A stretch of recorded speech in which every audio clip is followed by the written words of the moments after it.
1959 সাল। তখন cold war তুঙ্গে। পৃথিবীর এক প্রান্তে নর্থ ওয়েস্টার্ন গ্রিনল্যান্ডের হাড় হিম করা ঠান্ডায় একদল আমেরিকান সৈন্য বরফের বুকে বিশাল এক গর্ত খুঁড়ছিল। দুনিয়ার কাছে বলা হলো তারা বিজ্ঞানের জন্য, গবেষণার জন্য সেখানে গেছে। আসলে কি তাই? আসলে তারা তৈরি করছিল মাটির নিচে এক আস্ত শহর, যার নাম ক্যাম্প সেঞ্চুরি। কিন্তু তাদের আসল উদ্দেশ্য বিজ্ঞান ছিল না। আসল উদ্দেশ্য ছিল এমন এক গোপন প্রজেক্ট, যা আজকের এই ভিডিও দেখলে আপনি তাদের পুরো প্ল্যানটাই বুঝে যাবেন। এই প্রজেক্টের নাম ছিল প্রজেক্ট আইসওয়ার্ম। তাহলে এখন আপনার মনে প্রশ্ন জাগতে পারে, আজ কেন 2026 সালের দোরগোড়ায় দাঁড়িয়ে সেই পুরনো বরফের শহর আবার খবরের শিরোনামে? আমেরিকা কেন হঠাৎ গ্রিনল্যান্ড কিনতে এত মরিয়া? আর রাশিয়ার হাতে থাকা পোসাইডন টর্পিডো কি আসলেই গ্রিনল্যান্ডের নিচে ওত পেতে আছে? তাছাড়া চীন কেন চুপিসারে এখানে পা ফেলছে? আজকের ভিডিওতে আমরা উন্মোচন করব বরফের নিচে চাপা পড়া সেই ইতিহাস এবং আগামী দিনের এক ভয়াবহ যুদ্ধের ব্লুপ্রিন্ট। চলুন বরফের নিচের অন্ধকার সুড়ঙ্গে প্রবেশ করা যাক। শুরুটা করা যাক 1959 সালের মে মাস থেকে। গ্রিনল্যান্ডের জনমানবহীন এক বরফ ঢাকা প্রান্তর। সেখানে ইউএস আর্মি ইঞ্জিনিয়াররা সুইস আল্পস থেকে আনা বিশাল বিশাল স্নো ব্লোয়ার বা বরফ কাটার মেশিন দিয়ে বরফের বুকে গভীর রাস্তা কাটতে শুরু করে। এরপর সেগুলোর উপর মেটালের ছাদ দিয়ে আবার বরফ দিয়ে ঢেকে দেওয়া হয়। মাইনাস টেম্পারেচারে সেই বরফ জমে গিয়ে তৈরি হয় এক বিশাল আন্ডারগ্রাউন্ড টানেল সিস্টেম। সহজ কথায় একে বলা হতো সিটি আন্ডার দি আইস বা বরফের নিচের নগরী। এটি কোনো সাধারণ তাঁবু ছিল না। মাটির নিচে, মানে বরফের গভীরে, প্রায় 1000 ফুট লম্বা টানেল ছিল। সেখানে ডরমেটরি বা থাকার জায়গা, চার্চ, হাসপাতাল, থিয়েটার, এমনকি নাপিতের দোকানও ছিল। ভাবতে পারেন, বাইরে হিমাঙ্কের নিচে তাপমাত্রা, আর বরফের নিচে সৈন্যরা দিব্যি সিনেমা দেখছে, গরম কফি খাচ্ছে। ইউনিভার্সিটি অফ ভারমন্টের প্রফেসর পল বারম্যানের মতে এটি ছিল এক অবিশ্বাস্য ইঞ্জিনিয়ারিং। সেখানে প্রায় 200 জন সৈন্য এবং বিজ্ঞানী একসাথে থাকতে পারত। কিন্তু সবচেয়ে চমকপ্রদ তথ্য হল, এই পুরো শহরটি চালানোর জন্য ডিজেল জেনারেটর যথেষ্ট ছিল না। তাই তারা বরফের নিচে বসিয়েছিল বিশ্বের প্রথম পোর্টেবল নিউক্লিয়ার রিঅ্যাক্টর। হ্যাঁ, ঠিকই শুনেছেন, বরফের নিচে আস্ত এক পারমাণবিক চুল্লি। আমেরিকা বিশ্বকে বলেছিল এখানে বিজ্ঞানীরা আইস কোর বা বরফের নমুনা সংগ্রহ করে জলবায়ু নিয়ে গবেষণা করবে। এবং সত্যি বলতে তারা সেটা করেছিল।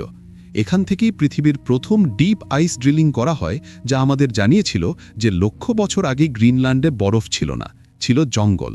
কিন্তু বন্ধুরা, এটা ছিল মুদ্রার এক পিঠ। অন্য পিঠে ছিল এক ভয়ঙ্কর সত্য। এবার আসি সেই গোপন তথ্যে, যা জানলে আপনার রক্ত হিম হয়ে যাবে।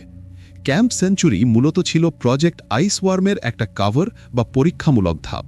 প্রজেক্ট আইসওয়ার্ম কি? এটি ছিল পেন্টাগনের একটা টপ সিক্রেট পরিকল্পনা। আমেরিকার ইচ্ছা ছিল গ্রিনল্যান্ডের বরফের নিচে প্রায় 52,000 বর্গমাইল এলাকা জুড়ে সুড়ঙ্গ তৈরি করা, মানে যুক্তরাষ্ট্রের অ্যালাবামা স্টেটের সমান এলাকা। পরিকল্পনা ছিল এই সুড়ঙ্গের ভেতরে রেল লাইন বসানো হবে এবং সেই রেলে করে ঘুরে বেড়াবে 600টি আইসম্যান নিউক্লিয়ার মিসাইল। কেন এই অদ্ভুত পরিকল্পনা? কারণ সেই সময় আমেরিকা সোভিয়েত ইউনিয়ন বা রাশিয়ার মিসাইল নিয়ে খুব ভয় ছিল। তারা চাইতো রাশিয়ার নাকের ডগাতেই এমন এক মিসাইল বসাতে, যা রাশিয়া জানতেই পারবে না। বরফের নিচে রেলগাড়িতে মিসাইলগুলো সব সময় মুভ করবে, তাই রাশিয়া বুঝতেই পারবে না ঠিক কোন জায়গা থেকে আমেরিকা আক্রমণ করবে। এটি ছিল এক বিশাল শেল গেম বা লুকোচুরি খেলা। কিন্তু বিধিবাম 1966 সালের দিকে দেখা গেল প্রকৃতিকে হারানো এত সহজ নয়। বরফ স্থির নয়, এটি নড়াচড়া করে। বরফের চাপে সুড়ঙ্গগুলো বেঁকে যেতে শুরু করল, রেল লাইনগুলো দুমড়ে মুচড়ে গেল। বিজ্ঞানীরা বুঝলেন এই প্রজেক্ট টিকিয়ে রাখা অসম্ভব। 1966 সালে ক্যাম্প সেঞ্চুরি পরিত্যক্ত ঘোষণা করা হলো। সৈন্যরা চলে গেল, কিন্তু তারা রেখে গেল নিউক্লিয়ার বর্জ্য, লক্ষ লক্ষ গ্যালন সুয়েজ বা পয়জ বর্জ্য এবং তেজস্ক্রিয় পদার্থ, সব ওই বরফের কবরে। তারা ভেবেছিল বরফ তো চিরকাল থাকবে, এগুলো আজীবন চাপা পড়ে থাকবে। কিন্তু তারা ভুল ছিল। 1966 থেকে 2024, মাঝখানে কেটে গেছে প্রায় 60 দশক। এতদিন আমরা জানতাম ক্যাম্প সেঞ্চুরি মৃত। কিন্তু 2024 সালে নাসার একটা রাডার সার্ভে আমাদের চক্ষু চড়ক গাছ দিয়েছে। প্রশ্ন হলো, 2024 সালের নাসার রাডার সার্ভেতে কি পাওয়া গেল? নাসার অত্যাধুনিক রাডার প্রযুক্তি বরফের প্রায় 100 ফুট নিচ পর্যন্ত স্ক্যান করে দেখেছে ক্যাম্প সেঞ্চুরির সেই পরিত্যক্ত টানেলগুলো এখনও সেখানে আছে। কিন্তু ভয়ের ব্যাপার হলো জলবায়ু পরিবর্তনের কারণে গ্রিনল্যান্ডের বরফ দ্রুত গলছে। বিজ্ঞানীরা আশঙ্কা করছেন আগামী কয়েক দশকের মধ্যে বরফ গলে এই ক্যাম্পের তেজস্ক্রিয় বর্জ্য, পিসিবি এবং বিষাক্ত রাসায়নিক সব সমুদ্রের পানিতে মিশে যাবে। কিন্তু বন্ধুরা, আমেরিকার চিন্তার কারণ শুধু পরিবেশ দূষণ নয়। আমেরিকা হঠাৎ গ্রিনল্যান্ড নিয়ে এত বেশি আগ্রহী হয়ে উঠল কেন? 2026 সালের ভূ রাজনীতি বলছে গ্রিনল্যান্ড এখন আর শুধু বরফের দেশ নয়, এটি পৃথিবীর ভবিষ্যৎ দখলের চাবিকাঠি।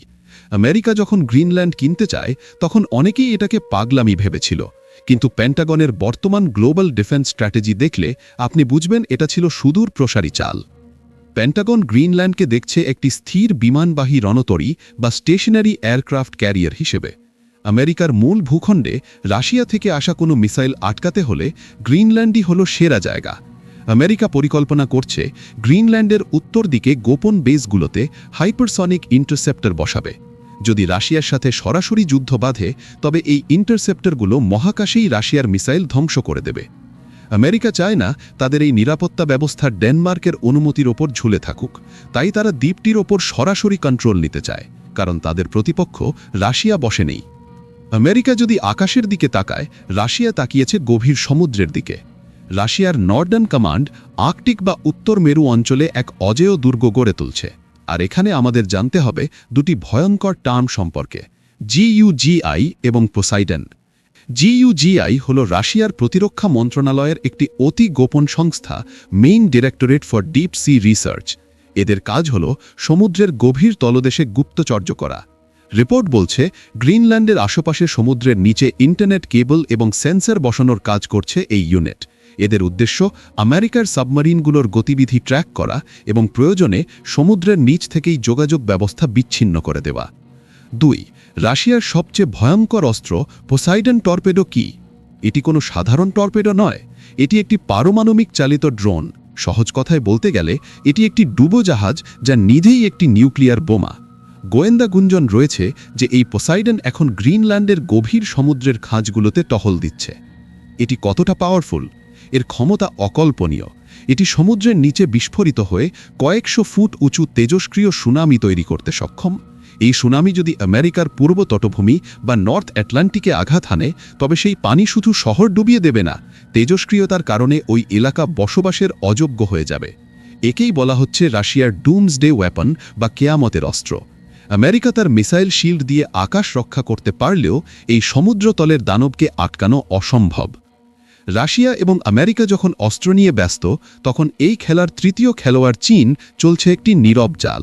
তারা কোনো সৈন্য পাঠাচ্ছে না, তারা পাঠাচ্ছে টাকা। চীনের পোলার সিল্ক রোড প্রকল্প কি? চীন নিজেকে নিয়ার আর্কটিক স্টেট বা উত্তর মেরুর নিকটবর্তী রাষ্ট্র হিসেবে দাবি করে। তাদের বেল্ট অ্যান্ড রোড ইনিশিয়েটিভের অংশ হিসেবে তারা বরফের ভেতর দিয়ে নতুন বাণিজ্যিক রুট এবং গ্রিনল্যান্ডে প্রভাব বিস্তার করতে চাইছে। একেই বলা হচ্ছে পোলার সিল্ক রোড। আপনার হাতে থাকা স্মার্টফোন, ইলেকট্রিক গাড়ির ব্যাটারি, এমনকি যুদ্ধবিমানের চিপও সব তৈরি করতে লাগে কিছু বিশেষ খনিজ যাকে রেয়ার আর্থ মেটাল বলা হয়। গ্রিনল্যান্ডের মাটির নিচে এই সম্পদের বিশাল ভাণ্ডার লুকিয়ে আছে। চীন বিলিয়ন বিলিয়ন ডলার বিনিয়োগ করে এই খনিগুলোর নিয়ন্ত্রণে নিতে চাইছে। আমেরিকার ভয় হল ঋণের ফাঁদ ফেলে চীন যদি গ্রিনল্যান্ডে বন্দর বা বিমানবন্দর তৈরি করে তবে সেটা হবে আমেরিকার পেছনের উঠোনে চীনা ড্রাগনের সরাসরি নজরদারি। একেই বলা হচ্ছে সফট ইনভেশন বা অর্থনৈতিক দখলদারিত্ব। এতক্ষণ যা শুনলেন তা হল জিওপলিটিক্যাল থ্রিলার, কিন্তু বাস্তবতা কি এতটাই সহজ? ইউনিভার্সিটি অফ ভারমন্টের প্রফেসর পল বারম্যান, যিনি নিজে গ্রিনল্যান্ডে কাজ করেছেন, তিনি কিছু বাস্তব সমস্যার কথা তুলে ধরেছেন। অনেকে ভাবছেন বরফ গললেই খনি থেকে সোনা আর ইউরেনিয়াম তোলা সহজ হবে, কিন্তু ব্যাপারটা উল্টো। গ্রিনল্যান্ডে কোনো রাস্তা নেই, কোনো পাওয়ার গ্রেড নেই। সেখানকার মাটি বা পার্মাফ্রস্ট গলে গেলে তা কাদার সমুদ্রে পরিণত হয়। সেখানে ভারী মেশিন চালানো অসম্ভব। প্রফেসর বারম্যানের মতে গ্রিনল্যান্ডের প্রতিকূল পরিবেশে খনি তৈরি করা বা মিলিটারি বেস বানানো লজিস্টিক্যালি এক দুঃস্বপ্ন।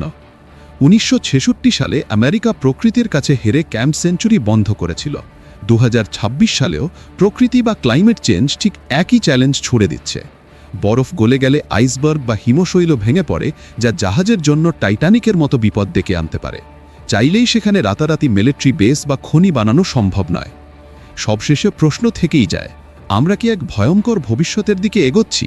একদিকে আমেরিকার হাইপারসনিক ডিফেন্স, অন্যদিকে রাশিয়ার তেজস্ক্রিয় সুনামি তৈরির পোসাইডন, আর মাঝখানে চীনের অর্থনৈতিক আধিপত্য। গ্রিনল্যান্ড এখন আর সেরেপ একটি দ্বীপ নয়, এটি 2026 সালের নতুন চেকবোর্ড।